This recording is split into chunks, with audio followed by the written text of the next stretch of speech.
Konnichiwa buddies, ito yung big boulder marker na may item din sa ilalim, no? So mahulog siya na deposit under the big boulder or big rock. Yan ang item na sa ilalim. So dalawang function niya, boulder blockade saka boulder trap, kasi sa ilalim nito yan putik. So malambot. So ang taas niya nito 8 feet.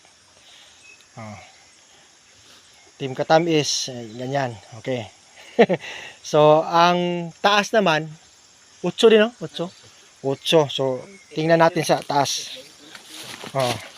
Yan siya. So tingnan yung grano, buddies, ito.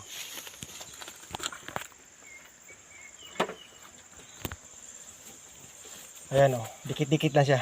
Tinitira na kasi to ng team leader natin dito. Pinapuyan ng mga goma, ligid. Yan, ligid. Okay. So, yan na, may natitibag na. So, ang option natin dito, pwede natin i-silent blasting. Simento talaga sa itaas.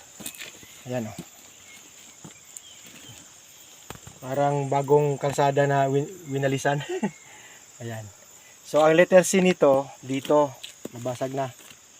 Okay, may dot siya, yan. Item yan. Under.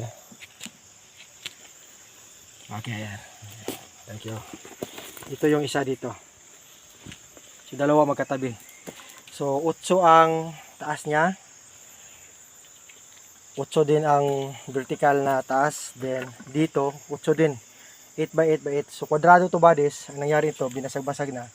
Ganito lang hitsura. So ito, tirahin natin sa kabila. Ayan, basag na. So ganyan siya kalaki. Okay, thank you for watching. Ayan, kwadrado yan dati. Okay, Bansay Team Baliti.